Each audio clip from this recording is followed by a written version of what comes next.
তো আমরা সবাই জানি এখানে সোল লিমিনেস সিজন 2 লাস্ট এপিসোড শেষ হয়। এইখানে জিনবু সাং তার শ্যাডো আর্মির সামনে ফ্লেক্স করতে করতে হেঁটে হেঁটে চলে যায়।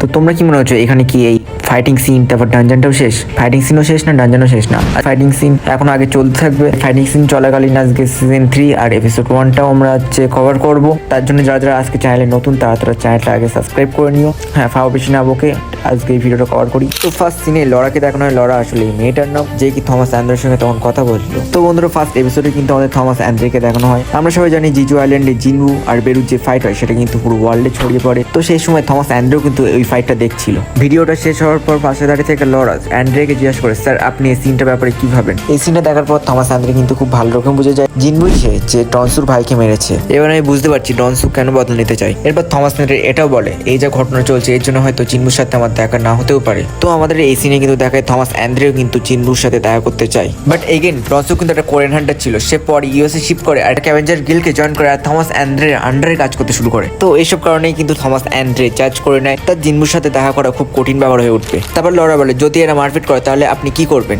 লরা, তুমি আমাকে চাও না, আমি আসলে কে? আর মিস্টার হোয়াং ডংসুক আমাদের গিল্ডের প্রপার্টি, আর ক্যাভেঞ্জার গিল্ডের প্রপার্টি নিয়ে কেউ খেলাধুলো করলে আমি তাকে ছাড়ি, নট ইভেন ইউএস মিলিটারি। এই কথাগুলো বলার পর থমাস অ্যান্ড্রে খুব জোরে জোরে হাসে আর হচ্ছে এই সিনটা এখানে কাট অফ হয়ে যায়। তারপরে সিনে কিন্তু আমরা ব্রেনন আর মাইকেল নামে দুজনকে দেখি যারা একে অপরের সাথে কথা বলছিল কিছু। জিনুর অ্যাবিলিটি আর ফাইটিং স্কিল দেখে মাইকেল ব্রেননকে বলে এখনো আমাদের কাছে সময় আছে একে অ্যাপ্রোচ করার। এখনো জিনুর ব্যাপারে কেউ কিছু জানে না আর একে এখনো অ্যাপ্রোচও করিনি। বাট ইউএসরা আগে থেকে একটা কোরিয়ান হান্টার দূরে রেখেছে। হ্যাঁ, এখানে ডনসুকের কথা বলছি। তারপর তারা বলছিল তারা যদি আর একটা কোরিয়ান হান্টার নিয়ে আসে তাহলে হয়তো তারা সমস্যায় পড়ে যেতে পারে। কিন্তু আগে বেরন বলে তারা এমন একটা হান্টারের জন্য অবশ্যই রিস্ক নিতেই পারে। তারা তারপর প্ল্যান করতে থাকে তারা কিভাবে জিনবুকে ইউএসএ নিয়ে আসতে পারে। তো এই সিন কিন্তু এখানে কাট অফ হয়ে যায়। তো এর পরের সিনে কিন্তু জিনবুকে দেখানো হয়। জিনু তখন গাড়িতে করে কোথাও যেতে যাচ্ছিল, কিন্তু ওই সময় ঠিক অ্যাডাম চলে আসে। অ্যাডাম তার সঙ্গে কিছু কথা বলতে চায়। তারপর অ্যাডাম জিনবুকে বলতে লাগে, আমি আপনার অফিসে গিয়েছিলাম আপনার সঙ্গে দেখা করার জন্য, কিন্তু আপনি ওখানে ছিলেন না, তার জন্য আমি আপনার সঙ্গে দেখা করতে পারিনি। তারপরে জিনুর মনে আসে হ্যাঁ, জিনহো তাকে একটা কার্ড দিয়েছিল। তারপর জিনু অ্যাডামকে বলে তোমার কি কোনো দরকার আমার থেকে? তার উত্তরে অ্যাডাম বলে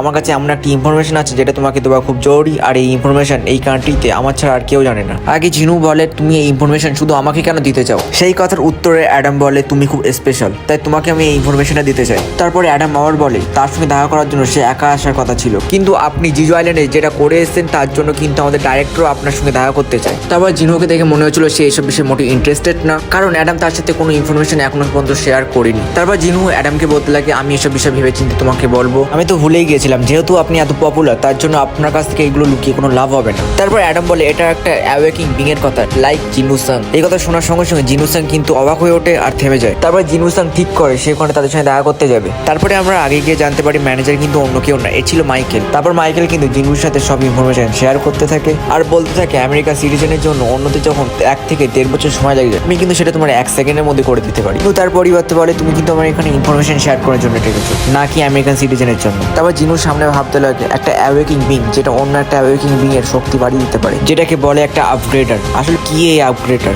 অন্য একটা অ্যাওয়েকিং বিং এর শক্তি বাড়ানো, এটা কি সত্যি পসিবল? এর উত্তরে মাইকেল বলে হ্যাঁ এটা পসিবল। তো ভিডিও কিন্তু এতটাই ছিল। যদি তোমরা পার্ট 2 চাও পার্ট 2 জন্য কমেন্ট করো, পার্ট 2 চলে আসবে।